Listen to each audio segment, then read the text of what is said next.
تلاش میں سرگرداں تھا، مجھے یہاں نہ ملے گی۔ یکسوئی کہتے ہیں، انکا کا معنی بھی یکسوئی ہے، تو وہ کہتے ہیں کہ مجھے یہاں نہیں ملے گی۔ سرگرداں تھا یعنی مارا مارا پھر رہا تھا، مجھے یہاں نہیں ملے گی۔ میں جلدی سے اٹھ کر اپنے کمرے میں آیا اور اس وقت غور سے اس میز کے سامان کو دیکھا جو میرے لکھنے پڑھنے کے لیے تیار کی گئی تھی۔ میز پر نہایت قیمتی کامدار کپڑا پڑا ہوا تھا، کامدار کپڑا جس پہ کڑھائی ہوئی ہو، جس پر ایک قطرہ گرانا گناہ کبیرہ سے کم نہ ہوگا۔ گناہ کبیرہ بہت بڑا گناہ۔ چاندی کی دوات، مگر سیاہی دیکھتا ہوں تو سوکھی ہوئی۔ انگریزی قلم نہایت قیمتی اور نایاب جو کم ملتا ہے، مگر اکثر میں نب ندار یعنی نب غائب۔ جاذب کاغذ یعنی پرکشش کاغذ۔ ایک مخملی جلد کی کتاب، مخمل کی کپڑے کی بنی ہوئی، مگر لکھنے کے کاغذ کا پتہ نہیں۔ اسی طرح بہت سا اعلیٰ درجے کا بیش قیمت سامان میز پر تھا، بیش قیمت مہنگا، مگر اکثر اس میں سے میرے کام کا نہیں، اور چیزیں ضرورت کی تھیں وہ موجود نہیں تھیں۔ جو چیزیں ضرورت کی تھیں وہ موجود نہیں تھیں، یعنی وہ کہتے ہیں کہ غیر ضروری سامان موجود تھا لیکن ضروری سامان موجود نہیں تھا۔ آخر کار میں نے وہی اپنا پرانا استعمال کیا ہوا مگر مفید یعنی فائدہ مند بکسا یا صندوق، اور اپنی معمولی دوات اور قلم جس نے اب تک نہایت ایمانداری سے میری مدد کی تھی اور میرے پرہ خیالات کو تیزی کے ساتھ کفسے کاغذ میں بند کیا تھا۔ پرہ خیالات یعنی بکھرے ہوئے خیالات، کاغذ میں بند کرنا یعنی تحریر کرنا۔ نکالا اور لکھنا شروع کیا۔ یہ ضرور ہے کہ جنہیں مرغان خوش نوا کی تعریف میں شعرا اس قدر رطب اللسان ہیں، یہ ضرور ہے کہ جن مرغان خوش نوا یعنی کہ مرغان پرندے کو کہتے ہیں، اور خوش نوا اچھی آواز والے۔ یہ ضرور ہے کہ جن مرغان خوش نوا کی تعریف میں شعرا شاعر کی جمع ہے، یعنی شاعر حضرات اس قدر رطب اللسان ہیں، یعنی بہت زیادہ تعریف کرتے ہیں، ان کی عنایت سے یعنی ان کی عطا سے میں خوش نہیں ہوا کہ سب کے سب میرے کمرے کے نیچے درخت پر جمع ہو گئے، یعنی سب پرندے جن کے بارے میں شعر و شاعری کی جاتی ہے وہ سب ان کے کمرے کے نیچے کوئی درخت تھا جہاں پہ وہ جمع ہو گئے وہ پرندے، اور شور مچانا شروع کر دیا۔ تاہم میں نے کوشش کی کر کے ان کے طرف سے کان بند کر لیے اور کام میں ہمتاً مشغول ہو گیا۔ ہمتاً یعنی مکمل طور پر۔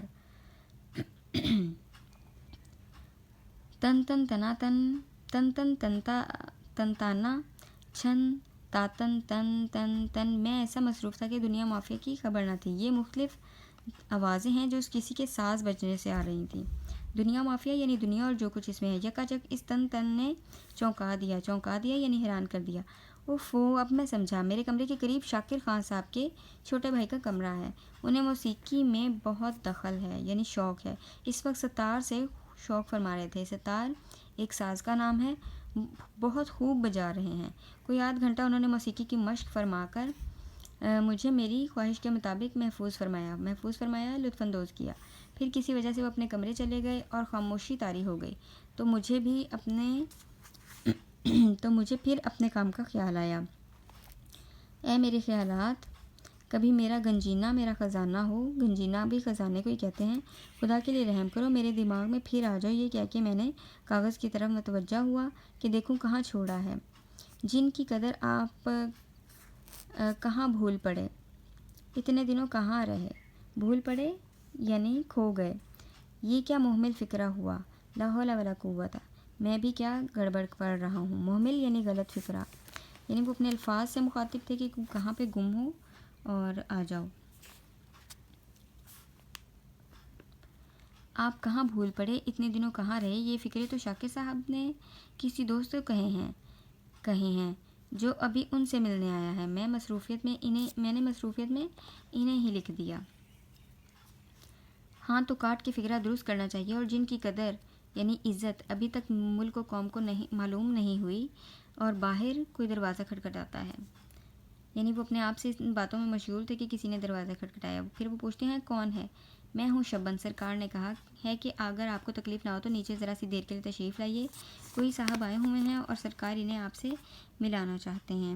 بادل نخواستہ یعنی نہ چاہتے ہوئے میں اٹھا اور نیچے گیا۔ شاکر صاحب کے دوست راجہ طالب علی صاحب تشریف لائے تھے، ان سے میرا تعارف کرایا گیا۔ تھوڑی دیر کے بعد وہ تشریف لے گئے اور مجھے بھی فرصت یعنی فارغ وقت ملا، اور میں نے یکسو ہو کر لکھنا شروع کیا، یعنی مکمل توجہ کے ساتھ۔ تھوڑی ہی دیر ہوئی تھی کہ شبل نے پھر دروازہ کھٹکھٹایا۔ معلوم ہوا کہ میری پھر یاد ہوئی، ہمارے میزبان کے کوئی اور دوست آئے ہوئے ہیں اور میں انہیں دکھایا جاؤں گا۔ گویا میں بھی مثل اس عربی گھوڑے کے تھا، یعنی میری مثال بھی عربی گھوڑے کی سی تھی کہ جسے میزبان نے حال ہی میں خریدا تھا اور جو ہر دوست کو استبل سے منگا کے دکھایا جاتا تھا۔ استبل یعنی جہاں پہ گھوڑے باندھے جاتے ہیں۔ ان دوست سے نجات پا کر یعنی خلاصی پا کر اور بھاگ کر میں اپنے کمرے میں آیا۔ خیالات غائب ہو گئے تھے، فکرہ از سر نو پھر بنانا پڑا، یعنی نئے سرے سے۔ طبیعت اچاٹ ہو گئی یعنی بیزار ہو گئی۔ بہزار دقت یعنی بڑی مشکل سے پھر بیٹھا اور لکھنا شروع کیا۔ اب کی مرتبہ خوش قسمتی سے کوئی آدھ گھنٹہ ایسا ملا جس میں کوئی آیا گیا نہیں۔ اب میرا قلم تیزی سے چل رہا تھا اور میں لکھ رہا تھا۔ ہم کو کامل یقین ہے، مکمل یقین ہے کہ ہمارے ملک کے قابل نوجوان جنہیں تفتیش اور تحقیقات کا شوق ہے، تفتیش یعنی پوچھ گچھ، تحقیقات بھی پوچھ گچھ کو ہی کہتے ہیں، کا شوق ہے، اور جو کولمبس کی طرح نئی معلومات اور نئی دنیا کے دریافت کرنے کے لیے اپنے تئیں، مطلب آگے وہ اپنی بات کو ابھی لکھ رہے تھے، دروازے پر پھر دستک ہوتی ہے، کیا ہے؟ اچھا، دریافت کرنے کے لیے اپنے تئیں یعنی اپنے آپ کو خطرے میں ڈالنے سے بھی خوف نہیں کھاتے، ضرور اس طرف متوجہ ہوں گے، اور اپنی کاوشوں بھی کوششوں کو کہتے ہیں، اور کوششوں سے موجودہ، یہ ابھی آگے وہ مزید لکھ رہے تھے۔ دروازہ پھر کھٹکھٹایا گیا۔ بچوں، کولمبس کے بارے میں یہاں پہ بھی لکھا ہوا ہے، میں ابھی آپ کو بتا دیتی ہوں کہ کولمبس ایک یورپی جہاز ران جس نے ہندوستان کی طرف سفر کرتے ہوئے براعظم شمالی امریکہ دریافت کیا۔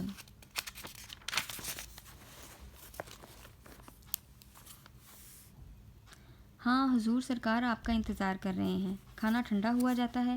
اوف، مجھے خیال نہیں رہا۔ سرکار سے عرض کرنا میرا انتظار نہ کریں، میں پھر کھا لوں گا، اس وقت مجھے کچھ ایسی بھوک نہیں ہے، اور آئندہ نسلوں کو زیر بار احسان کریں گے، یعنی پھر وہ ان کی تحریر شروع ہو گئی ہے جو وہ لکھ رہے تھے۔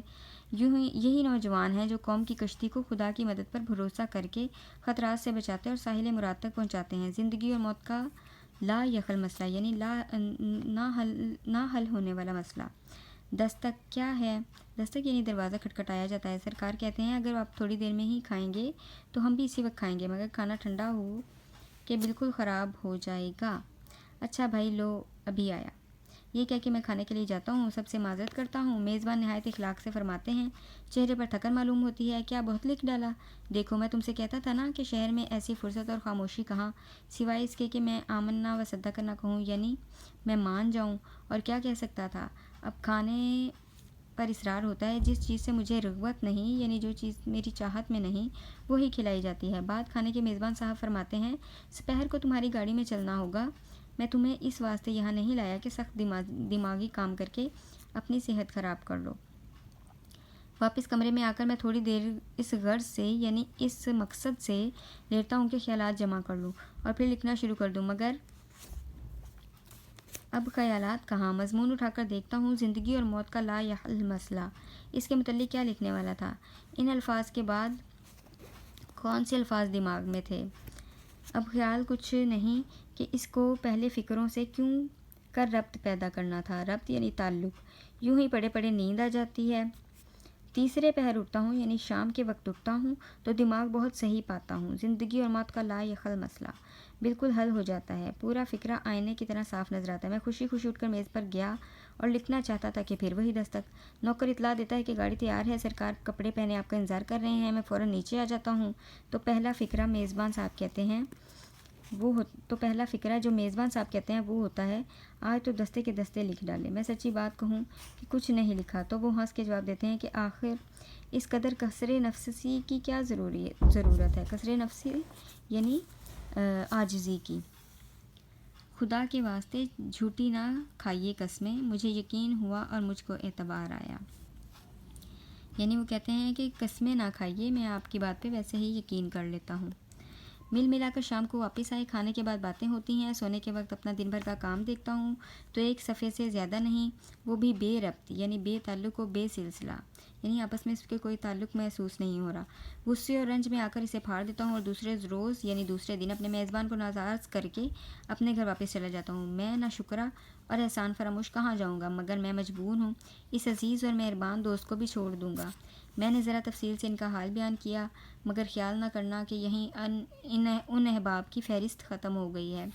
فہرست یعنی وہ طویل لسٹ جو ہوتی ہے جن سے میں رخصت طلب کر سکتا ہوں، رخصت یعنی کہ جن کو میں چھوڑ سکتا ہوں۔ نہیں، ابھی بہت سے باقی ہیں۔ مثلاً ایک صاحب ہیں جو مجھ سے کبھی نہیں ملتے، مگر جب آتے ہیں میں ان کا مطلب سمجھ جاتا ہوں۔ یہ حضرت ہمیشہ قرض مانگنے کے لیے آتے ہیں۔ ایک صاحب ہیں جو ہمیشہ ایسے وقت میں آتے ہیں جب میں باہر جانے والا ہوتا ہوں۔ ایک صاحب ہیں جو جب مجھ سے ملتے ہیں کہتے ہیں میاں عرصے سے میرا دل چاہتا ہے تمہاری دعوت کروں، مگر کبھی اپنی خواہش کو پورا نہیں کرتے۔ ایک دوست ہیں، وہ آتے ہی سوالات کی بوچھاڑ یعنی بارش شروع کر دیتے ہیں۔ میں جواب دیتا ہوں کہ متوجہ ہو کر نہیں سنتے، یا اخبار اٹھا کر پڑھنے لگتے ہیں یا گانے لگتے ہیں۔ ایک صاحب ہیں جو آتے ہیں اپنی ہی کہے جاتے ہیں، یعنی اپنی ہی باتیں کرتے رہتے ہیں، میری بات نہیں سنتے۔ یہ سب میرے عنایت فرما اور خیر طلب ہیں۔ عنایت فرما یعنی مہربان اور خیر طلب ہیں اور میری بھلائی چاہنے والے ہیں، مگر اپنی طبیعت کو کیا کروں، یعنی اپنی عادت کا کیا کروں، عادت کا نہیں ادھر ہوگا میننگ، اپنی طبیعت کا طبیعت ہی ہوگا۔ صاف صاف کہتا ہوں کہ ان میں سے ہر ایک سے کہہ سکتا ہوں مجھ پہ احسان نہ کرتے تو یہ احسان ہوتا، یعنی جو میری بھلائی سمجھ کر آپ میرے ساتھ سلوک کرتے ہیں اور میرے جو بڑا ہی قیمتی وقت ہوتا ہے جس میں میں تحریر کرنا چاہتا ہوں، وہ آپ جو ہے اس میں مجھ سے ملنے آتے ہیں، تو یہ آپ احسان کرنے آتے ہیں، گویا آپ مجھ سے ملاقات کا شرف مجھے عطا فرما رہے ہیں، لیکن کاش یہ آپ احسان نہ ہی کرتے تو یہ آپ کا بہت احسان ہوتا۔ بچوں، خیالستان سے لیا گیا ہے یہ سبق، اور سبق مکمل ہو گیا ہے۔ آپ نے اس کا خلاصہ یاد کرنا ہے اور مشکل الفاظ کے معنی۔ اپنا خیال رکھیے گا۔ اللہ حافظ۔